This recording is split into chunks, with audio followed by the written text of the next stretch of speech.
Thanks, everyone. Thanks to the organizing committee for having me here today. The title of my talk is Mechanical and Hydrological Processes Governing Slow Landslide Slip in an Exhumed Subduction Melange. Before I get going here, I just want to acknowledge my collaborators, current former graduate students, funding agencies, and actually both GLD at NSF as well as geophysics is funding a lot of this work. So we're working at that disciplinary boundary here, and then UNAVCO. Okay. So the motivation for this talk, as is the case with many landslide talks, is to kind of understand what governs the transition from apparently stable creep to catastrophic failure. This is nicely motivated by this series of animated orthophotos from Andy Ritchie at USGS in Santa Cruz showing the Mud Creek landslide, which happened on the Big Sur coast of California in 2017. This was a landslide that was stably sliding for years. Until on one day in May and spring of 2017, on a sunny, beautiful day, weeks after it had rained, this happened. Wiped out about a 400-meter section of Highway 1. And this section of the coast is plagued by landslides like this. So this is a specter that kind of hangs over this whole area. I think one of the problems we face as landslide scientists is that little direct in situ monitoring exists over the temporal and spatial scales that are really required to more clearly understand and illuminate the mechanics of landslide friction. These are just some shear zones developed in slow landslides across California, just to give you kind of an example of what that looks like. Okay, so I think the hope here, or at least the hope that I'm going to try to articulate here, is that given the obvious similarities between landslides and faults, models of friction that are much more mature in the fault mechanics community can be employed to understand and predict landslide failure. And I think this view is nicely put forth by Al Handwerger in a paper in the Proceedings of the National Academy of Sciences in 2016, where he tries to take a rate state formalism to understand slow landslide failure. In other words, can we, oops, let me go back here, back, pointer. Can we take our understanding of this place and use it to understand this place? And perhaps there's a pathway the other direction as well. And again, I put up the, the cross-cutting science themes here just to make the point explicit that I think this is one of the real strengths of the SZ4D organizational approach, right? Is to facilitate these kinds of cross-disciplinary comparisons. Okay. And so I think the specific opportunity that we have on the West Coast of California, those of us that study slow landslides, is this, that slow landslides on the West Coast of the US are dominantly, maybe not exclusively, but dominantly found in the exhumed Cretaceous subduction melange of the Franciscan complex. So perhaps there's a connection here. This is an environment that's well known for hosting a variety of exotic slow slip processes, which now exhumed on land is hosting a variety of exotic slow slip processes.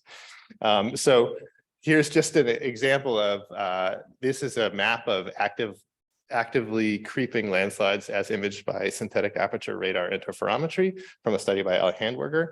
This is an outcrop map of Franciscan melange in the state of California. Again, this is the stuff that was scraped off of the downgoing Farallon plate when there was a subduction zone beneath this part of California during the Cretaceous.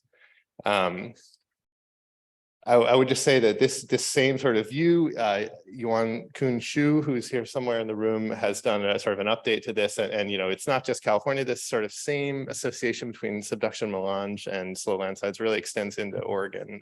So I think it's something that is pretty fundamental here. Okay, so to kind of think about this question, I'm gonna channel Roland Bergman here and sort of think about the ingredients for slow fault slip, slow slip events and tremor that have sort of been over decades of work now identified for subduction zone. And I think in my mind, I'm really thinking about the up dip end of the subduction zone here, because that's the place where the temperature and effective stresses are kind of most, I think, directly comparable to thinking about landslides.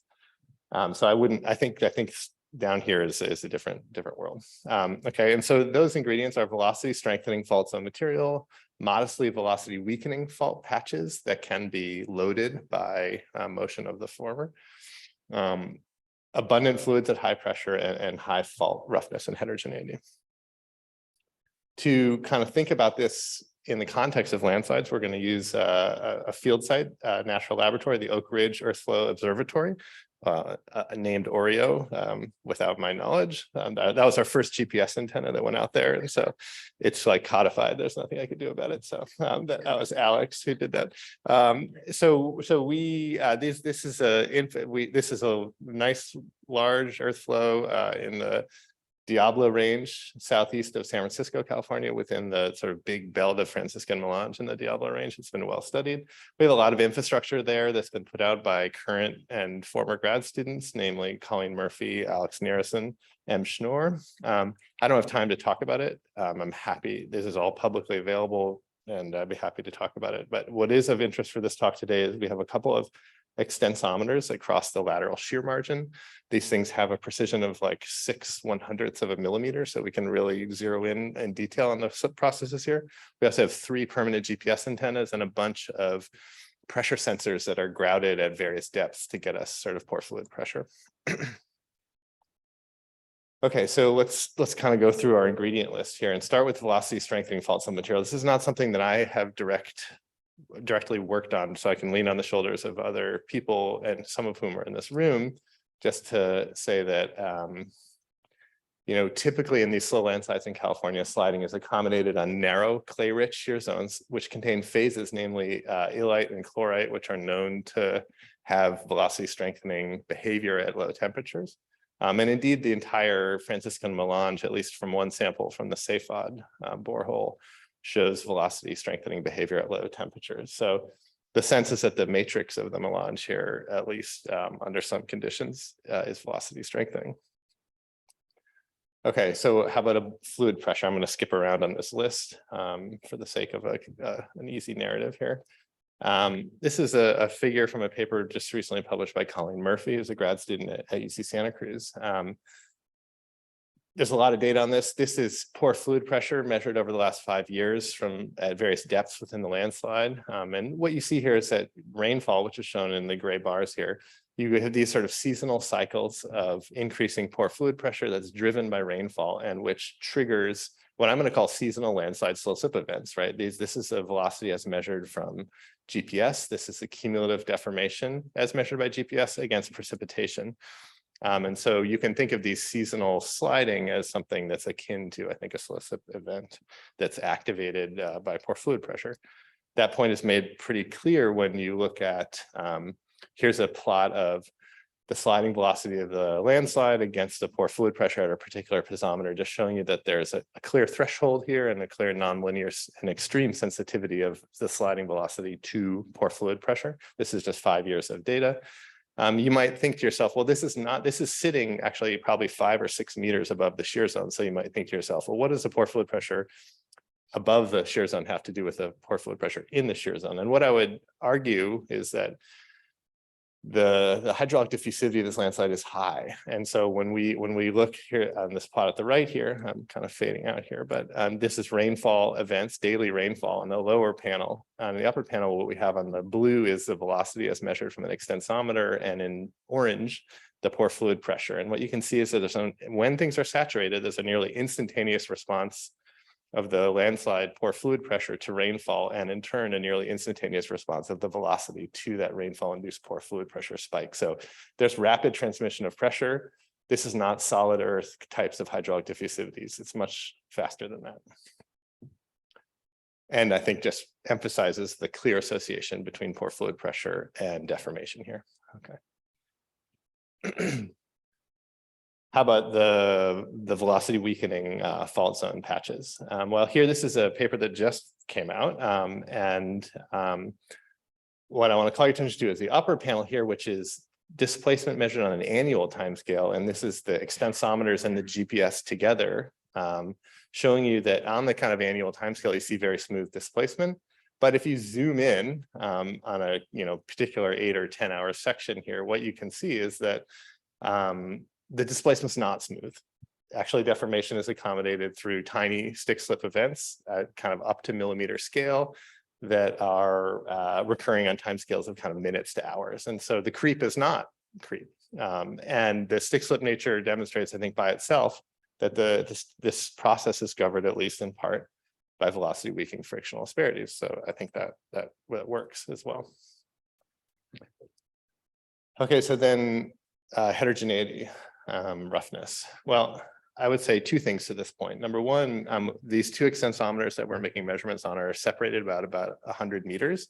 And the events on these two instruments are mostly uncorrelated, which suggests that the slip is occurring on asperities that are smaller than the spacing between those instruments. And secondly, shown here, if we make a plot of kind of the displacement frequency scaling of these events, we don't know what the moment magnitude of these things is. So Emily wisely counseled me not to try to do that. We don't know what the stress drop is. We don't really know what the elastic parameters are. So we're going to keep this just as displacement. But if you look at it as displacement, there's a rollover that's pretty apparent here, which could be interpreted as a scaling break that's related to some limit on the size of slip events. You could interpret that as a manifestation of heterogeneity and some scale to that heterogeneity. Okay, so what is that heterogeneity? Our best guess is that it's the lithologic heterogeneity that's inherent to the Franciscan melange and indeed to all melanges. And it provides a plausible explanation for the sort of the apparent upper limit on the asperity size and thus for the persistence of stable slow slip here. This is just a picture of Franciscan melange from Sonoma County with a nice marine terrace etched into it, showing you that we have these hard blocks embedded in, which are probably velocity strength, velocity weakening embedded in a clay-rich matrix, which is most likely velocity strengthening. Here's just a close-up of another example.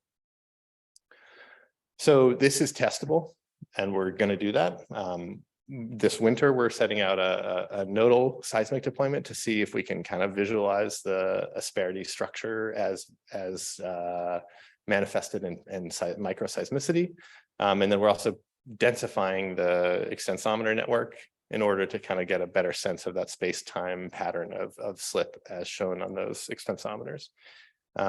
In addition, and this is kind of to the community here, I want to point to two really interesting recent landslide events that occurred on two active volcanoes, one in Iceland and one in Costa Rica. This is the Asca caldera flank collapse, which was well captured in seismic data, and then a soon to be published paper by Esteban Chavez, a former UCSC grad student, on Iratsu volcano in Costa Rica, which also has had a series of large landslides. And in both cases, what you're seeing are tremor in the lead up to catastrophic failure. And there's a very similar pattern at both of these landslides where you see increasing amplitude of tremor, 2 minutes, thank you, which is interpreted to be a growth in area of velocity weakening slip patches prior to catastrophic failure. There's this interesting and very intriguing drop in tremor that occurs right before the catastrophic failure at both of these landslides, which is, this is the earth speaking to us in a language that I don't really speak. So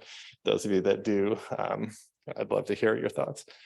And then finally, we can take advantage of natural experiments such as this one, which we're going to instrument this summer. And I want to, Jeff Freimüller talked about this yesterday. This is Columbia Glacier in Alaska. It's receding rapidly, destabilizing its slopes. We can find landslides that are already slipping, and we can use them as natural experiments where we know there's going to be a stress change that's imminent, and we can put out instrumentation to try to capture the response to that stress change. Thanks very much.